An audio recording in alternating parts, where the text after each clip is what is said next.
Hey everyone, Jacob Howard here, and today we're going to look over the various flying modes and how they work and when to use them. Flight modes control how your drone will react to your input. Normally the mode called acro will be the mode you will fly in. However, there are other modes that can come in handy in certain situations. Let's talk about each of these.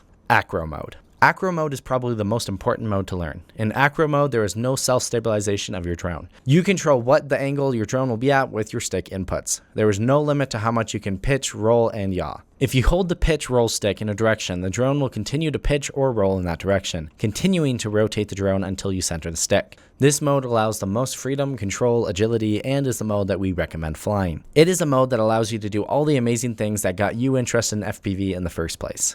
Angle or stabilized mode. In angle or stabilized mode, the drone will always return to a level flying position when not given stick inputs. Angle mode will also limit how far the drone can tilt or pitch in any given direction. One of the benefits of angle mode is if you get in trouble such as losing video signal or your goggles die, you can activate angle mode to help stop the drone and attempt to fly it back to you with line of sight vision. One of the downsides of angle mode is that if you are flying in high wind, your drone could get blown away because you can't pitch it far enough. Also, if you are trying to get cinematic footage with your drone, the footage may turn out badly because the auto level will be counteracting your movements and maybe overcorrecting for your stick movements. Horizon mode.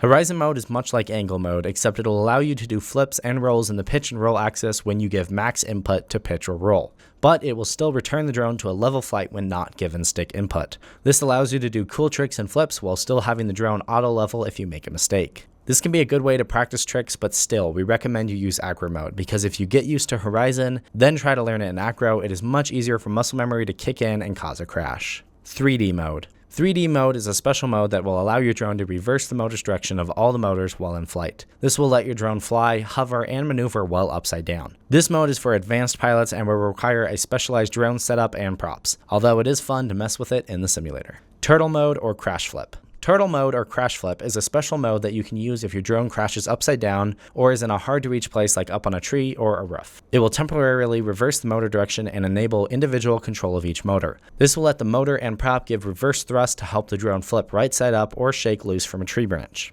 This is a great mode to have as it means you have a better chance of rescuing your drone in sticky situations and reduce all that hiking time to go rescue your drone. GPS rescue mode. This mode is just like it sounds, a rescue mode. If you lose video or controller connection and have GPS rescue set up, you can either flip a switch or have your drone automatically fly back to the home position and hover in the air until you regain control or the battery dies. If you plan on flying long range, this mode is a must-have. It can oftentimes save your quad from being lost when you lose video or controller signal.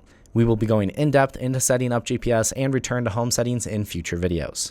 All these modes have their special uses and times to be used, but in the end, you want to be flying in acro mode so you can take full advantage of your drone and what it can do. If you guys have any questions, definitely let us know, and have fun flying.